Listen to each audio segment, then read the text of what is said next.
Hold. Now the Trade and Commerce Tourism Committee. For many years I ran the Arts and Parks, so I started it that way. Hope everybody's having a good morning. I'm going to take all the Port of Los Angeles items first. Lisa, check.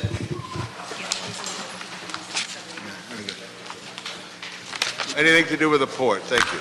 Okay.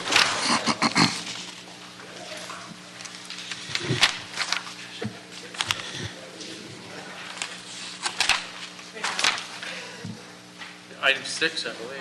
Item number 6. City Attorney Report and Ordinance relative to authorizing the General Manager of the Harbor Department to enter into multi-year contracts that would otherwise require approval by the Board of Harbor Commissioners. All right, Ms. Carey, nice to see you. Say hello to Mr. Carey. I will. Okay. I'm Tricia Carey. I'm the Director of Contracts and Purchasing at the Harbor Department. This is a city attorney ordinance. What happened was in July of 2013, we had an ordinance, the same one that's in front of you right now, go into effect. And then about a year later, DWP submitted the same ordinance, only when their ordinance was effective, it overrode ours, so it took away our contracting authority. Sorry, I ran from the car. Okay. Mr. Buscaino. So give us an example of how this would,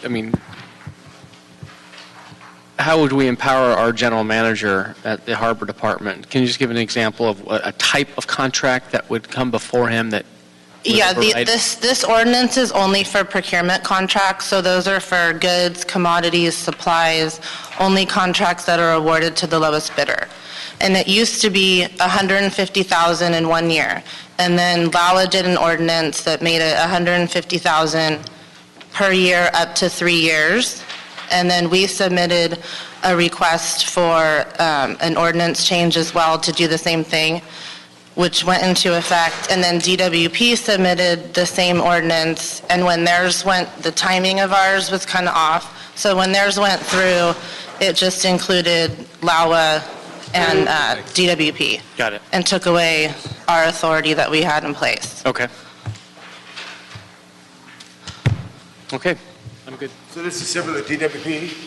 It's the exact same thing. Airport has the same? Airport has the same. The Okay. committee actually approved the same ordinance 2 years ago. It went into effect. We had the authority for about a year, and then it was mistakenly taken away. Got it. We're joined by Mr. Bonham. We started with item number 6, which is the standardized authorization for general managers for multi-year contracts under $150,000 per year for procurements. Okay. Move approval. Move approval. Next item with the 7, 8, and 9. I just want to combine them all together because I like to hear what we're doing for foreign trade zones. And I see the CAOs here, and you can tell us the good news here. And I was surprised but happy to see that California's beat every state for jobs. If you saw that in yesterday's business section of the Los Angeles Times, and I know this has something to do with it. We're on TV 11 at Alvin Newman, CAO's office. We have here before us 2 foreign trade zones operating agreements and 1 foreign trade zone developers agreement. And all of the agreements, they are standardized authorizations where they are requesting approval from the City Council pursuant to the rules and ordinance of the FTC board from the Feds. And we request approval. Tell us why. Eric, why are these important? Eric, introduce yourself. Spectrum is just a technical... Introduce yourself. Eric Martel with the Port of Los Angeles. Item 7 with Spectrum Brands. Spectrum acquired KUE set, so it's a name or operator name change. So this is a technical matter that has to be cleaned up through the Port of Los Angeles. Shrinker is it's to activate the set that they currently use in the city of Carson. And Industrial Development International is entering into their 2nd term.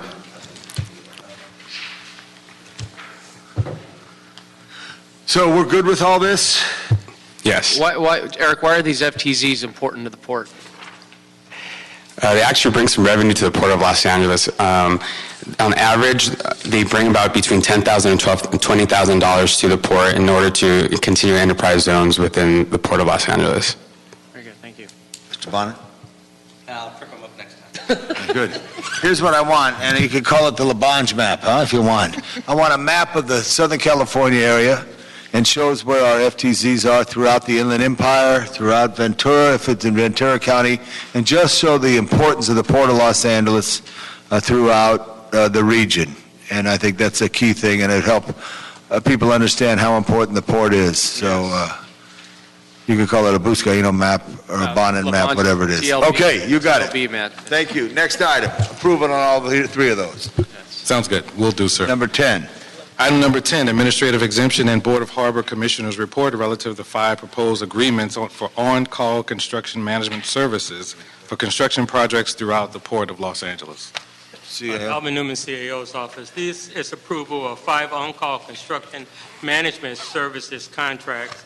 The management consultants will provide as-needed professional, expert, and technical services in support to the Port's construction division staff and the capital improvement program. We recommend approval. Good morning, Mark Rose. I'm an Assistant Chief Harbor Engineer with the Construction Division at the Port of Los Angeles. And as Alvin said, this is for 5 on-call construction management service agreements. 3 of the firms are small businesses. They're $2 million apiece for a 5-year term to support our $1 billion 10-year CIP. Move approval. Move approval. Second by Mr. Bonin. So ordered. Thank you. 11. Item number 11, Categorical Exemption and Board of Harbor Commissioners Report relative to the proposed First Amendment to the agreement with Ports America Cruise Incorporated to operate, manage, and maintain the Port of Los Angeles Cruise Terminal at berths 90 to 93 and at outer harbor overflow facilities located at berth 46. You could go first. Okay. Alvin Newman, CAO's office. Specifically, what this request is the First Amendment to the Ports America Cruise is as a result of increasing compensation in fees because of the servicing of larger ships, more frequent ship callings, and there needs to be an adjustment of contract language as a result of that. And we recommend approval. Thank you, Eric. Eric Martel, Port of Los Angeles, and also we're in the middle of the cruise season, which ends in May, so we need to purchase 2 gangways to use for terminal operations. Very good.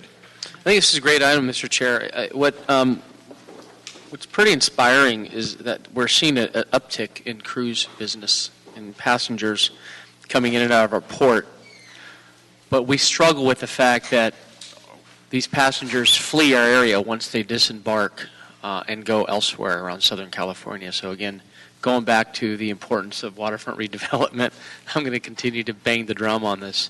It's great to know that we've seen, again, a rise, an increase in passengers, in cruise passengers, but we're missing out on capturing those economic dollars because we need the importance of creating a there along our waterfront continues. And I want to thank Mayor Garcetti for putting together a task force of general managers, and we're giving this waterfront development the attention it deserves. So I just want to, we had our first meeting with the task force yesterday in the mayor's office. So we're moving forward. I'm taking a page out of Mr. Bonin's book of hosting a charrette on Thursday here in downtown to look at ways that we can redevelop and bring in private investment dollars into our water line. So thank you. Got it. Mr. Bonin?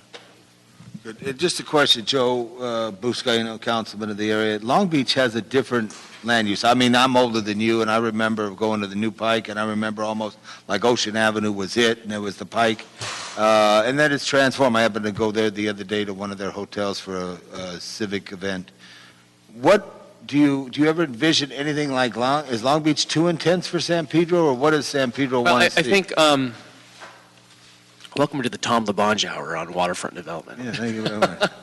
What Long Beach has done over the course of 20 years, they've done some land swap opportunities to the point where they've overcome some of the state tideland restrictions, like Right. the 50-year lease and allowing them to build residential along their waterfront. Right. But at the same time, we've learned from some of their mistakes, and we can, looking at the best and highest use of the water line. They've done a great job with hotel development along Ocean Boulevard, Right. and they built density along Ocean as well by adding high-rise condos. And we're saying, why not us? It's our Right. turn to do just that. Have you been to Vancouver, British Columbia? No, I. Oh, you got to I go. know, The Port of Los Angeles should go. Yeah. So go to Vancouver and see what kind of development's going on. You been to Vancouver? Oh, you got to go too. So you guys go. Okay, I'll drive. I'll Uber in July 1st. Oh, come on, man. Give me a shot, Mike, I need a job. I'll Uber you there. But you really should see what I know. Vancouver has a port. Vancouver has Last water. 3 years, you've been telling me to get up there. So you got to I get know. there with church, and also take some of your community leadership, Yeah. so you could see. Because one of the things too, they build tall, narrow, high-rise, and there are historic districts, so it's really important for both of you to go. So thank you. So we'll recommend approval. Thank you so much. And the Port of Los Angeles just wanted to say we are trying to schedule a meeting in the Harbor Building to discuss the 2020 plan, correct? That talked about what benefit would it be if Long Beach and Los Angeles ports were combined, or what benefit it would be if they're competitive, et cetera. So the discussion will take place, and the absolute waterfront piece. So we'll have a good discussion. We'll coordinate our schedules because I think it'd be great to be in San Pedro. Okay. We're looking at Lisa's coordinating with your office. Okay. And thank Norman Arakawa, Mr. Assistant Engineer. He's a great representative for the port. You know Norman Arakawa? You're going to know him. Look him up. He's one of the great guys at the Port of Los Angeles. He helps with our Sister City program. Thank you. We're going from San Pedro to West Los Angeles right now. And let's go back to item number 1. Item number 1, Categorical Exemption and Board of Airport Commissioners Report relative to proposed sublease with American Airlines Incorporated for premises to provide space for the Terminal 4 connector and additional concessions at Terminal 4 in LAX. Jim House, City Administrative Office. Item number 1 is a request from the airport to create space to connect the $115 million Terminal 4 connector between Terminal 4 and the Tom Bradley International Terminal with the actual terminal. It's about 7,400 square feet, of which about 1,000 square feet are allocated for a new branded coffee concession. And it's a 10-year agreement that would sublease the space back, which basically is simpler than modifying the lease, which is why it was recommended as opposed to modifying the lease. And we recommend approval. Thank you. Debbie, you want to say anything right now? Well, obviously, we recommend approval also. Part of this is being recouped through the next item, which is a branded coffee or concession, a food and beverage concession. So it will actually cover the cost for all the space we're taking, although the majority of the space that we are subleasing, not taking, from American is for the space that we need actually in the T4 building to connect the T4 connector to it. And then eventually, and we are in the process right now of negotiating a lease with American for the T4 connector space that they're using exclusively for American. So we recommend approval. Boy, the staff report and the description makes this sound boring, but it's not. This is actually a very cool project that will impact the passenger experience. Yes. Could you talk about what the passenger experience is now and how this changes it and what it changes it into? So now, especially since we started construction on the T4 connector, we've closed all the tunnels. So you actually have to come through CBP if you arrive in Bradley, come through the CBP, get your luggage, and I don't know if there's a recheck, Mike's back there. Mike, you said back there. I don't know if there's a recheck for T4 there, but then you have to go out on the curb, walk around to T4, and go back in and recheck into the, go through security checkpoint again. This will totally eliminate going outside of security, so you won't have to go back through TSA security checkpoint. Would you like to brag about it? Mike Doucette. Mike Doucette, Los Angeles World Airports. The T4 connector is essentially that, a seamless way to get from the Tom Bradley terminal without ever having to leave a building, recheck your bag, go through security and right back up. But more importantly, the other direction's even more important, and that is if you come in on a domestic flight, say you're coming in on American Airlines and you're connecting to an international flight, you can seamlessly just walk off one plane and never leave a building and walk right over your departing international flight, not having to go through security again. Exclusively American Airlines passengers. Right now, it's American Airlines. There is actually a secure connector that goes over to Terminal 5 and to Terminal 6. So while it's a little bit of a circuitous path, you actually could go from Terminal 6 all the way to Bradley without breaking security. But if I'm coming from Austin and I'm coming to LA, I still got to go through customs, not customs, passport control, right? If you're coming from Austin, Texas. Well, no, because you possibly are going to check in Austin and show them your passport for your international connection. But what if there's no international? I shouldn't have picked Austin. What if I'm from Dubuque or someplace?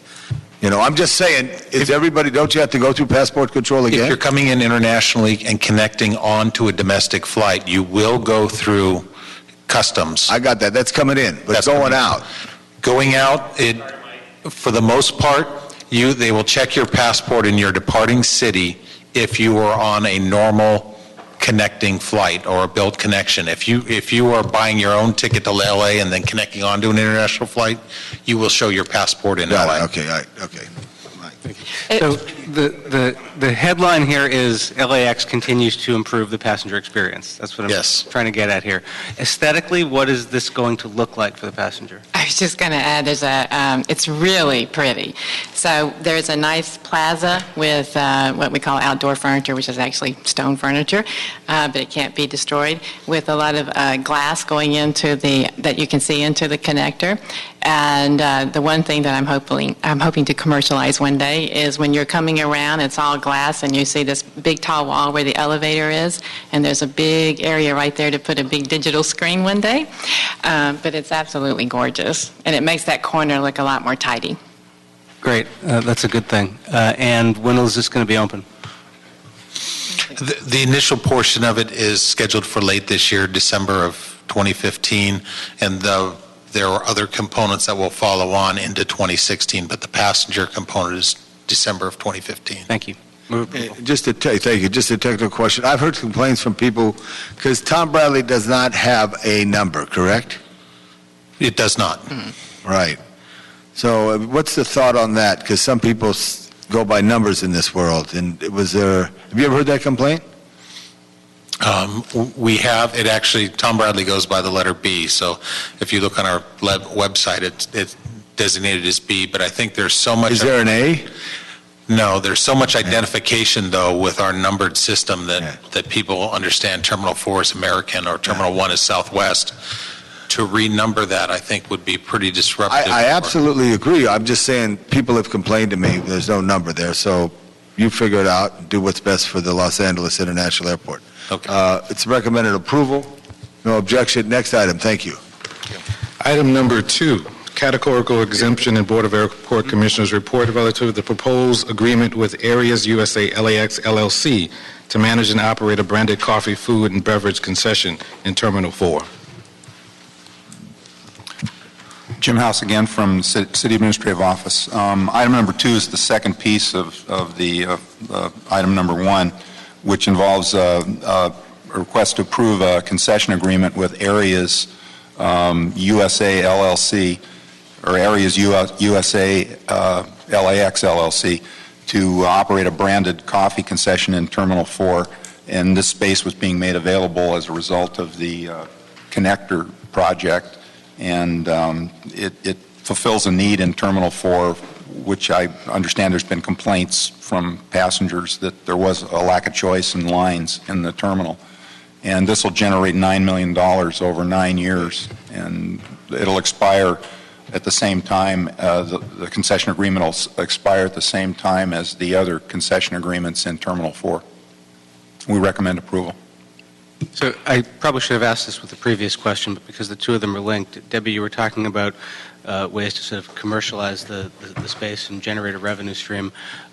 What are we doing here to imprint on the place a message and a feel that this is Los Angeles and not any other airport in the world? Well, in Terminal 4, when we did the original concessions program, we do have some local concepts in there. Cole's, which is a bar that's downtown.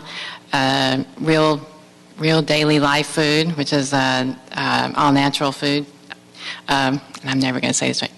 Campanelli's. So we have a couple restaurants there that are local, iconic type of restaurants.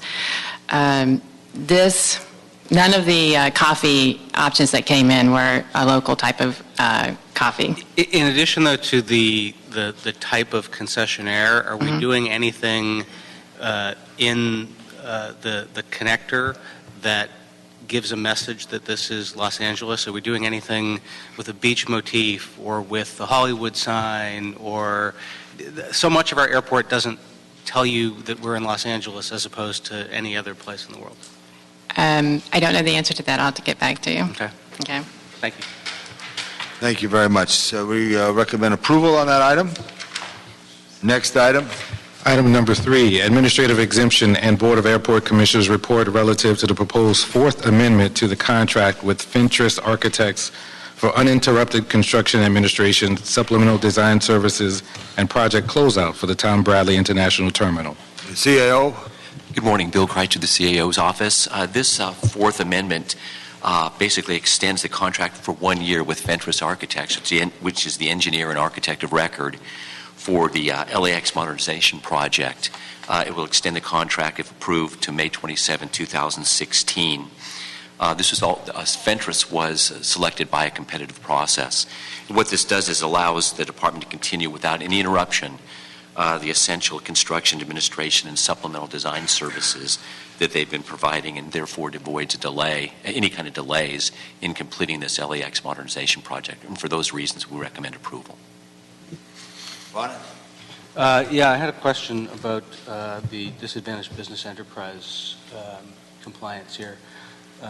My understanding is the FAA designated a DBA goal in 2008 of 11.63%, and Ftcs' original scope agreement, they proposed 13.75 level of participation, but I understand it's only 4.94, which is considerably lower both than the FAA recommendation and Ftcs' own agreement. What's up with that? Okay. Mike Doucette, Los Angeles World Airports. It is true that they met a 4.94% on DBE. One of their subcontractors lost their DBE certification during the process. However, if we aggregate their MWBE, they're actually 22.9% for the total amount of their contract. So when we looked at it, the aggregate of DBE and MWBE, they achieved a 22.9% participation level. How often do we use that aggregate as a standard of measurement? Well, normally we were using, at that time we were using mostly MWBE contracts and not DBE contracts. The DBE was federal because at that point we were looking for a significant amount of federal funding for some of the apron work. So when we put the solicitation out, it was a DBE participation because we were in anticipation of doing some of the apron work in that area instead of being a normal MWBE contract. So not too often, to answer your question, we don't normally combine those two. They're usually either MWBE or DBE, but in this case, that was the situation that arose. And like I said, one of their major subcontractors, who was a DBE at the time, fortunately lost that certification, but they are certified MBE within the city of LA, in an aggregate meet 22.9%. This issue come up at BOAC? Yes, it did. And BOAC was okay with the issue. All right, reluctantly move approval. Or not reluctantly, but I'll move approval, but I want to note that the DBE compliance is a serious issue.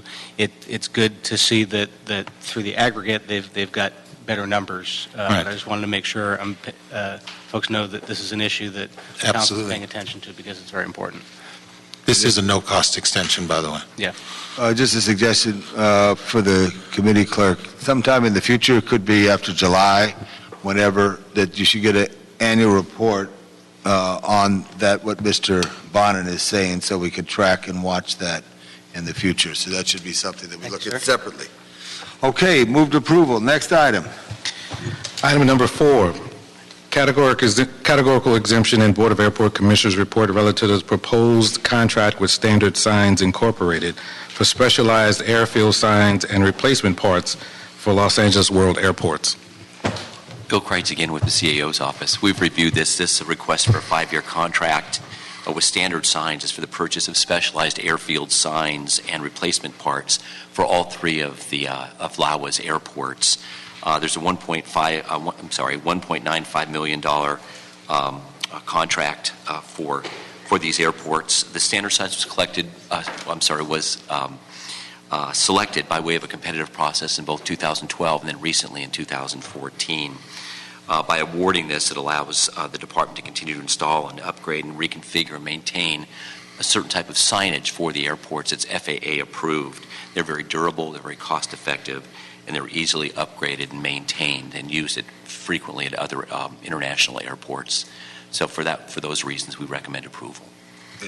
Sounds good. Moved approval. Thank you very much. Give us a quick... Yeah, Dave Shooter, Deputy Director for Maintenance and Utilities.